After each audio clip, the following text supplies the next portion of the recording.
Some viewers may find this disturbing. Viewer discretion is advised. Hello, welcome back. If you're wondering where we've been, I accidentally shocked Rasa to the point where he lost feeling in his arm. He's okay now, and I thought he'll be okay after watching the Star Wars show The Acolyte. And give me a moment. Wake up! We got a video to do!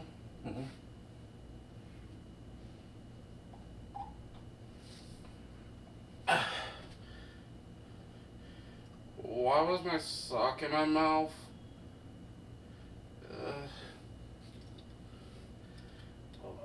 What happened? Star Wars. Yeah.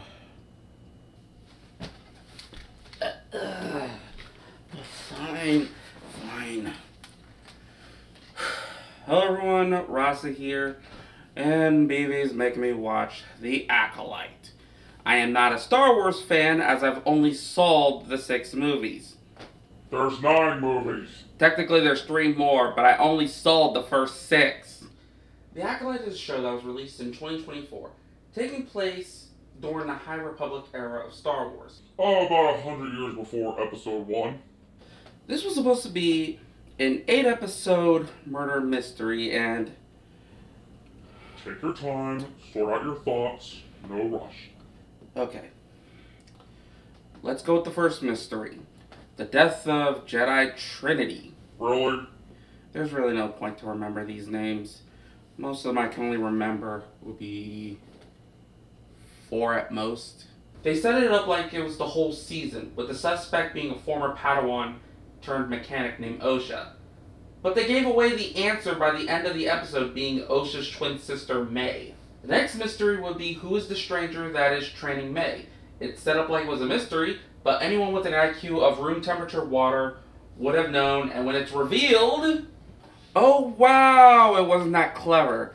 I mean, May only associates with one other person. You didn't set it up, you just literally dropped it on our laps. And there were some other mysteries. What was the grand conspiracy that caused the Jedi Master to willingly poison himself to death? And whatever happened to Osha and May's mother, the lesbian witch cult? Rasa! Okay, baby. There were about like 50 witches, all women, and 2 children. And the fact that they created 2 children without a male involved in the situation. What else would you call them? The big conspiracy that was the catalyst of May's revenge was a bunch of nonsense and misunderstanding. As Jedi Soul stabbed the leader, not out of malicious intent, but he was more worried about the child. As the leader was turning into a giant smoke monster, and May was also about to turn into smoke too. Tell me this screams non-threatening. And Jedi Trinity trying to save her companions from the witches who are mind-controlling the Jedi Wookiee. No, seriously, what was the point of the goddamn Wookiee? Yeah.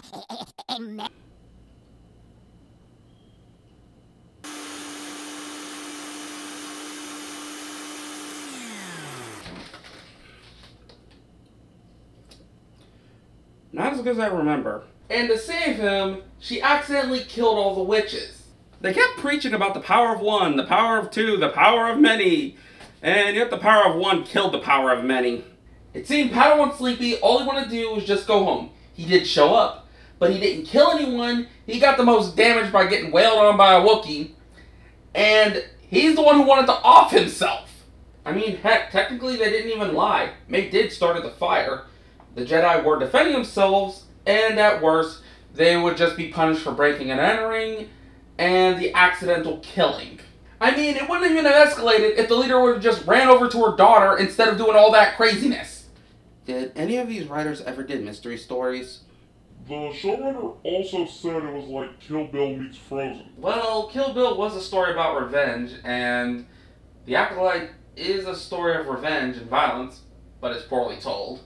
And for the Frozen part, which is a story about sisterly love, I'm not counting episode 2 where Osha deliberately misses the stun shot, and episode 6 where they finally get to talk to each other, and it's mostly arguing and May knocking Osha out. Then again, in episode 8, they run into each other again and go back to trying to kill each other. What about the characters? What about the characters? We can't tell which one is the pro tag and which one is the antag.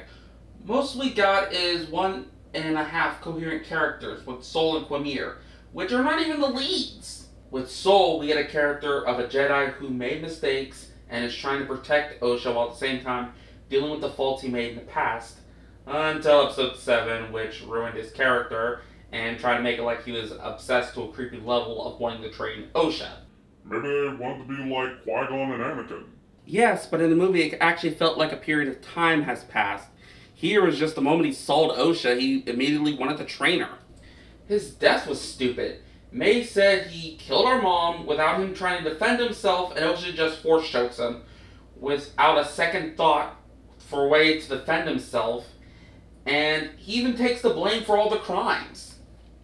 While Quamir starts out as a tag-along for May, turned out that he is the master, and he shows some motive, wanting to live a peaceful life and be left alone to use his powers as he sees fit, which is to kill people and have an acolyte as an apprentice. That doesn't make sense. He wants to be left alone, but he also wants to train a student? Does not make any sense. This show in a nutshell. Doesn't help the fact that episode 6 was weird, as they wanted Osha to be with Quamir, as she sold him naked and everything. Doesn't help if you put on voiceover descriptions. The Sith reaches the edge of the placid pool. He unslings his bag from his shoulder and unpacks it, while Osha observes from a hiding spot in the rocks. As he begins to untie a belted knot from around his waist, she straightens up for a better look. He begins to undress, revealing a prominent scar on his well-toned back. Dropping his billowy-legged hakama pants, he steps forward with the sunlight accentuating his taut muscles. He wades barefoot into the pool. Keeping her predatory gaze on him, she lies in wait behind some rocks closer to the water's edge. And we're supposed to feel sorry for him because he has a scar on his back. Lady, last episode he killed a group of Jedi. 2 of them were your friends, right in front of you. What about the leads? Again, what about them? Osha literally has no character. I know nothing of Osha. I know she has a backstory. I know she's a mechanic. I am not saying that stupid title. And that she spends more of the time as a carry-on. She does not move the story. She moves because the plot demands it at that moment. Why is she on a snow planet? Because the plot demands that she'll be there. Why she switched sides? Because Quamir's persuaded her to switch and to put on a helmet. I am sure, with enough time and convincing, I can get Osha to go outside and think she's a sheep. And after the helmet's removed, she starts acting like May. Which, did anyone corrected the actress to tell her she's playing the wrong twin? And she even acts like Quamir's master. Did we miss a few scenes? She starts being a character when she starts fighting her sister, and when she finds the truth, she just kills the man who raised her before he could even fully explain himself. May had a character of wanting revenge for her sister and her family until episode 4, and she starts flip-flopping, as she wants to be arrested and turn herself in, but when Soul's Padawan's ready to do it, she starts to fight back. She finally meets with her sister, and with a quick argument, knocks her out and switch places. They said Frozen, not Parent Trap. I know they're the same property, Disney, but at least get the movies right. After Osha kills Soul and the 3 escape, Osha decides to be an acolyte, and to keep May safe, Quamir erases May's memories of 16 years. Wait a minute, when do Jedis do that? I know they could do forced persuasion, but I've never seen a Jedi could do that type of trick. Couldn't she just come along with them? It's even more messed up when you think about it that she is still the suspect, and with only memories of her childhood, she's basically just questioning why is she arrested, and I'm questioning why is Osha and Quamir a couple? The Raylos have finally won. I thought you didn't watch 7, 8, and 9. Baby, I know enough about Zeitgeist. You forgot a character. No, I don't think I've ever forgotten about any characters. Mostly the characters I've seen are like, what was the point of them? Soul's Padawan and Osha's friend are dead, and I'm questioning what was the point of the beaver. Seriously, how is that thing still alive? So, I'm not missing anybody. Venestros. Oh, the pickle! Rasa! The least I know about her, the better. She's a character who's trying to cover everything up to keep everything under control so the higher-ups won't know. And the whole creators and the showrunners kept bragging about that lightsaber whip, which she only uses it on a moth just for the trailer shot, and she is the mentor of Quamir. I would ask why she whipped him, but then I remembered, I don't care. And she decides to blame all the Jedi deaths on Soul, and is going to use a mind-wiped May to try to find Osha. Wait, that doesn't make any sense. The first Jedi died when Soul was in Coruscant. That's the thing, BB, this story has no idea what it wants. I know its message, Jedi bad, Sith could be good, but besides that, I'm confused. It's like a kernel of a good story is there, but it's covered up by this weird OSHA made storyline mess. The cover-up they treat like it's a great sin is nothing more than a misunderstanding and self-defense. Heck, Pickle's cover-up is actually more corrupt. The show tells us stuff we already know, but it needs to tell us stuff we didn't understand. Episode 1 is the best example, where OSHA's friend basically tells her, the person who experienced it, her backstory. And we also get it again visually in episode 3 and 7. So why did we get it twice? That could have been used for OSHA and him to reconnect with each other, talk, get us to bond with them characters more. That way it'll hurt more when we see him die. And they want a second season?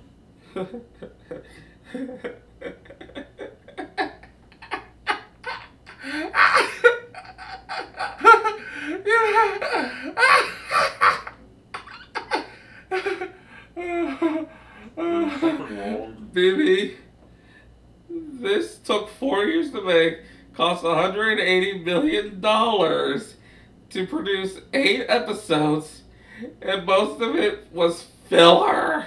Episode 4 was nothing more than just setting up for episode 5, as both sides are traveling to the Force planet to find a Wookiee, only for May to make it first and to find out he's already dead. Episode 2 is an example of May trying to kill Jedi Sleepy. The first time failing because he's in a force field bubble for about 10 years, and the second time she just walks up to him, asks to drink this poison for forgiveness, while the others are spending their time getting everything prepared to protect him and to prove that May exists, only to fail both on protecting the guy and the capturing May. And I stated 3 and 7 are just the same episode, which could have been combined, as the two angles didn't change much of the story. There is a mystery. Where'd the money go? And I have 3 theories about it. A positive one, a negative one, and more likely the logical one that happened. Okay, what's the positive? Okay, the positive.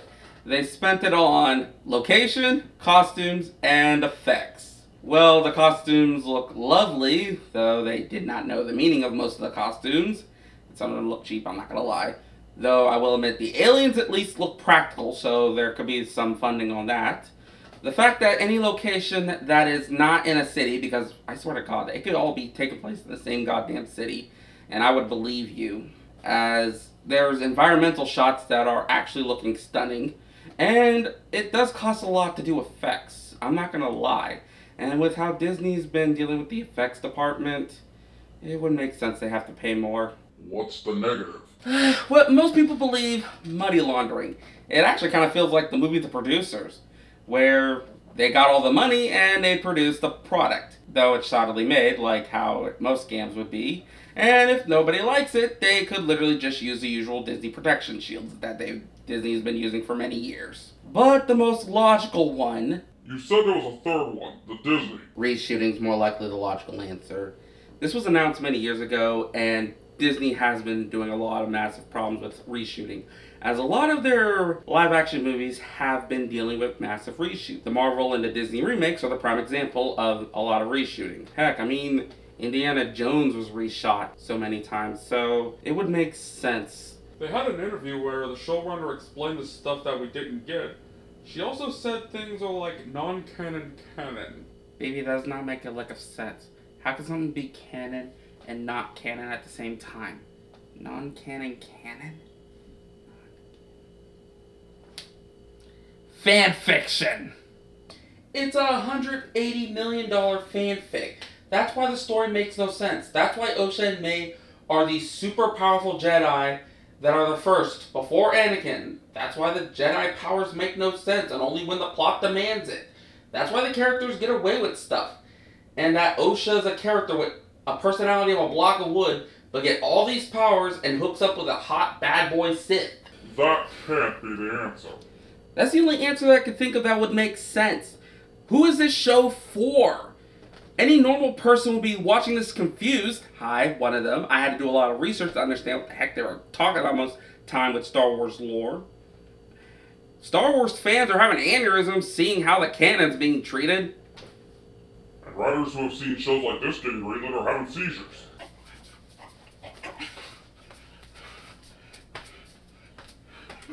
Really, BB? Really? The Acolyte is what happens when you give an inexperienced group of people to work on a named project that is not in their genre and giving them a blank check.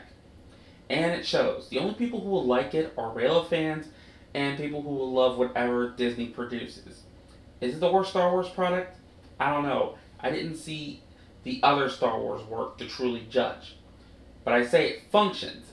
It's not good, but it technically is a show that could be shown on TV. There are some good things about the show. They do a good job with the choreography when it comes to hand-to-hand combat. They did a good job with the aliens looking unique. And the chase scene in the last episode was good. But it can't cover the other big and glaring issues of the show. What I feel is more interesting about the show is the controversies of the show itself, as it's more entertaining than anything. I feel like Disney should just write this one off. This is not the first time Disney wrote off a show as they did it with Willow. They could do it again. I believe Disney should take a breather on Lucasfilm for a while. Maybe until they can at least have a script that's fully coherent. Okay. Bloody hell, how toxic is this show? Shotgun!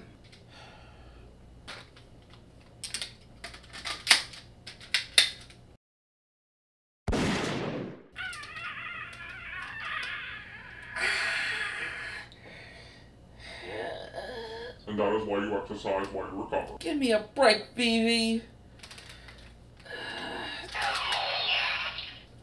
Could you exercise your arm more so there you don't have to worry about that pain? Fine. For the next work, can it not be so toxic? I'll find an easier one for you to do. Okay. This is Rasa signing out. This is hilarious. I'm gonna be saving this footage for a while.